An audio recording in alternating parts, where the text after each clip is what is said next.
What's that little dance move you got going on there? My head's big in here. Do it together. Come, let's do this. Ready? 1, 2, 3. Hello everyone, I'm Sarah. And this is Phoenix. And we are here cooking within the kitchen with Kaboodle. And basically they're running this campaign where they're encouraging people to cook at home, you know, cook some old classics or recreate what we're cooking today. But we are making Kokhi Bhaji. Yes, and Phoenix is actually really good at this one. You're gonna get started with the Bhaji, aren't you? Yep. You wanna get started? Okay, a little bit of oil. And you gotta turn it on, remember? Yep. So, what's the first step? Put oil. Oil in the pan, perfect. And I'm gonna steal a little bit of that as well because I'm gonna make the kokhi. Onion, garlic, and ginger. This is basically a tomato-based, wet kind of curry. So basically it's just really simple tomato base, and we are gonna serve it with this flatbread, which is absolutely delicious. Ginger. Yep. Garlic. Garlic. And I was thinking of popping a few of these spring onions as well, because we got them fresh as well.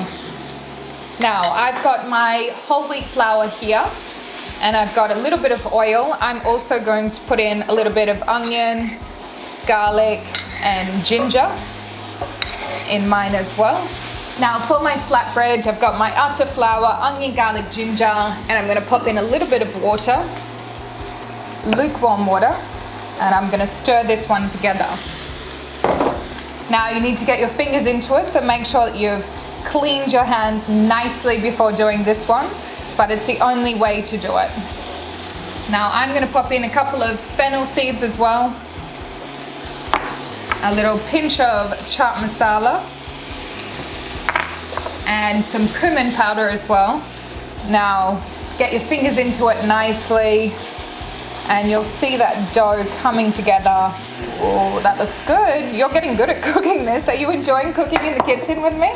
Yeah. Yeah, you've been doing it a lot recently, haven't you? Yeah. My little master chef, aren't you? Yeah. Now, what spices are you gonna add in? Put masala. Yeah, chaat masala. Yeah. And some cumin. Yeah. You wanna pop it in? And can you put a little bit of salt into my dough as well, actually?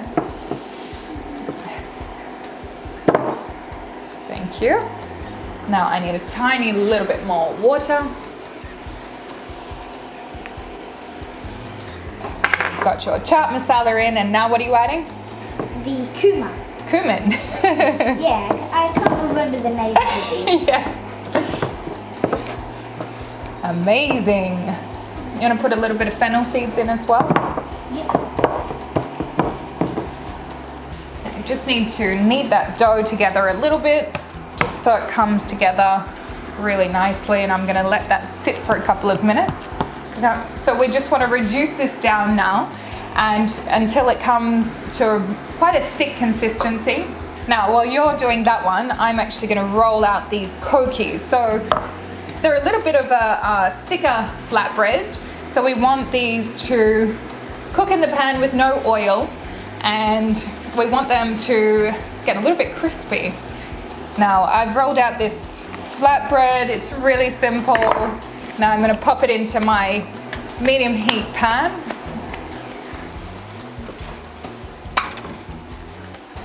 We're going to let this reduce down a little bit longer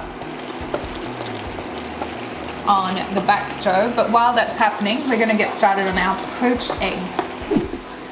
Okay, now we're going to teach you a little trick on how to make the perfect poached egg. Yeah. We've got some water here. We need to pop in some vinegar as well, about 2 tablespoons of vinegar.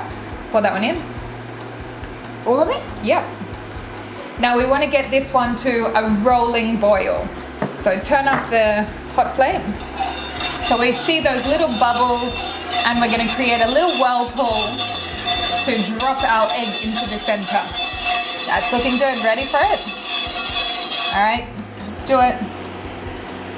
Oh, that's a... Oh, I'm really good at doing that's whirlpool perfect. So we're gonna let that poach away, just simmering, and we're gonna pop it onto this paper towel to take off any of that excess liquid right before we plate up. What I've done here is cut through halfway these little diamond incisions, so this is gonna make it really easy to kind of snap the flatbread when we're eating it with our bhaji as well. And so do that right before you flip it, and then we're gonna cook the back side as well. And make sure you don't do the same thing on the other side, or it might snap while... Yeah, you cut all the way through. When you're cooking the egg, I think the cooking time tends to change, so I go by feel, and that is perfect already. And that is our best egg yet, I think. You nailed it, Phoenix. Yeah. Yep, that's good. Oh, wow. Nailed it. Kokhi bhaji with a poached egg. Woohoo!